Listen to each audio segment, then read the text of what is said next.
In December 2019, there was a cluster of pneumonia cases in China. Investigations found that it was caused by a previously unknown virus, now named the 2019 novel coronavirus. In this video, we'll take a quick look at what's currently known about the virus. Keep in mind that this is a new virus, and what's known about the virus now might change in the future. Coronaviruses are a large group of viruses. They consist of a core of genetic material surrounded by an envelope with protein spikes. This gives it the appearance of a crown. Crown in Latin is called corona, and that's how these viruses get their name. There are different types of coronaviruses that cause respiratory and sometimes gastrointestinal symptoms. Respiratory disease can range from the common cold to pneumonia, and in most people, the symptoms tend to be mild. However, there are some types of coronaviruses that can cause severe disease. These include the severe acute respiratory syndrome coronavirus, first identified in China in 2003, and the Middle East respiratory syndrome coronavirus that was first identified in Saudi Arabia in 2012. The 2019 novel coronavirus was first identified in China. It initially occurred in a group of people with pneumonia who'd been associated with a seafood and live animal market in the city of Wuhan. The disease has since spread from those who were sick to others, including family members and healthcare staff. There are many cases at present, and the disease has spread within China and also to a number of other countries. So, where did the virus come from? It's known that coronaviruses circulate in a range of animals. Sometimes these viruses can make the jump from animals to humans. This is called a spillover, and could be due to a range of factors such as mutations in the virus or increased contact between humans and animals. For example, MERS-CoV is known to be transmitted from camels and SARS-CoV from civet cats. The animal reservoir of the 2019 novel coronavirus is not known yet.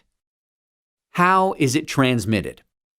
The exact dynamics of how the virus is transmitted is yet to be determined. In general, respiratory viruses are usually transmitted through droplets created when an infected person coughs or sneezes, or through something that has been contaminated with the virus. People most at risk of infection from the novel coronavirus are those in close contact with animals, such as live animal market workers, and those who are caring for people infected with the virus, such as family members or healthcare workers. So, how does the disease present?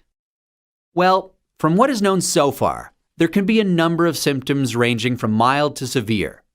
There can be fever and respiratory symptoms such as cough and shortness of breath. In more severe cases, there's been pneumonia, kidney failure, and death. The mortality rate is not known yet. How can we tell whether someone is infected? The infection can be diagnosed by a test called PCR, or polymerase chain reaction. This test identifies the virus based on its genetic fingerprint. There's currently no specific medication for the virus, and treatment is supportive care. There's currently no vaccine to protect against the virus. Treatment and vaccines are in development. How do we prevent transmission of the virus? This new virus currently has a limited geographic spread. However, there are a number of standard hygiene practices that have been recommended to protect against infection and further spread. These include covering your mouth and nose when coughing or sneezing with a medical mask, tissue, or flexed elbow. Avoiding close contact with those who are unwell. The appropriate use of masks and personal protective equipment, especially in a healthcare setting. Washing hands regularly with soap and water or alcohol-based hand rub. Actions that can be taken to prevent infection from an animal source include avoiding unnecessary unprotected contact with animals, washing hands after contact with animals or animal products, and ensuring that animal products are cooked thoroughly before they're consumed.